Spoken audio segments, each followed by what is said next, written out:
la brochure que j'ai réalisée sur la ville de New York comme exemple.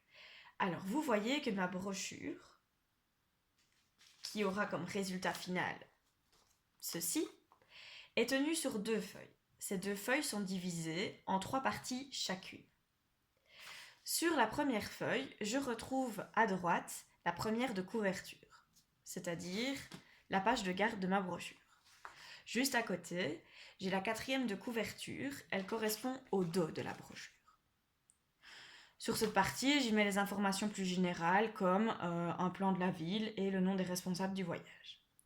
Sur les autres parties de la brochure, j'ai le contenu en tant que tel sur la ville de New York avec partie 1, 2, 3 et 4 sur la première feuille.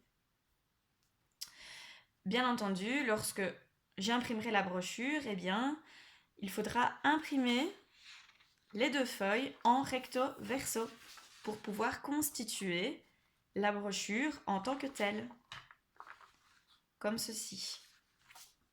C'est le résultat à atteindre ici. Vous voyez bien mes 2 feuilles en recto verso. Alors, eh bien, la disposition des feuilles de la brochure en tant que telle sont utiles pour la plier. Alors, eh bien, pour plier la brochure, il faudra la plier en 3 parties égales. Il faut savoir qu'une feuille A4 mesure 29,7 cm. Vous recevrez en classe ce canevas qui vous permettra de plier votre brochure efficacement. Vous aurez à chaque fois le nom des différentes parties de la brochure sur cette feuille pour ne pas vous tromper. Il vous suffira de placer la brochure sur le canevas et ensuite de procéder au pliage selon les lignes. Et vous voyez ici, je peux le vérifier que voilà, mes parties font bien 9,9 cm chacune.